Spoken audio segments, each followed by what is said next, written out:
Global markets पे एक ऐसा साइलेंट बॉम्ब गिरा है जिससे पूरी स्टॉक मार्केट तबाह हो जाएगी पर कुछ लोग बहुत पैसा कमाएंगे। जानना चाहते हो तो ध्यान से सुनना लास्ट तक।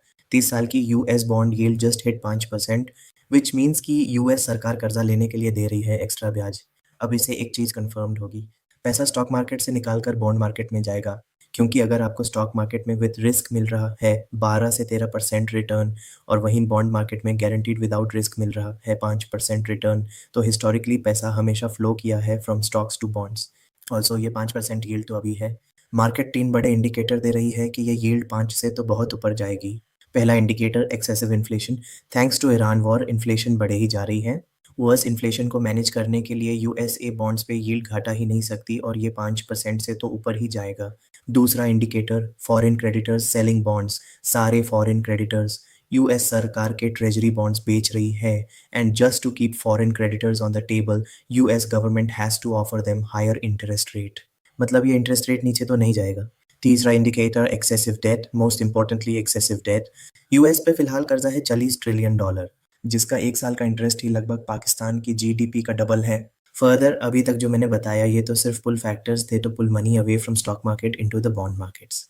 बट स्टॉक मार्केट में खुद ऐसे बहुत सारे पुश फैक्टर्स हैं जो पैसा स्टॉक से बॉन्ड्स में फेंक रहे हैं। पहला, 12 से 13% रिटर्न है स्टॉक मार्केट्स में, वो ओवर कॉन्सेंट्रेटेड है मग 7 स्टॉक्स में।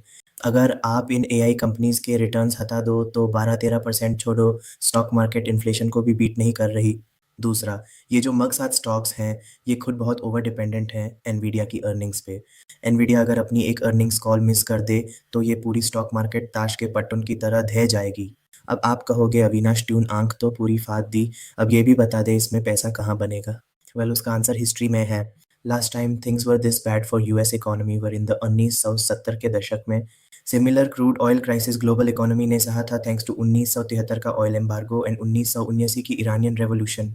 और उन 2 साल में US dollar lost 50% of its purchasing power and gold went from $35 पर आउंस टू आठ $150 पर आउंस। 2 साल में सोना 30 गुना हुआ था।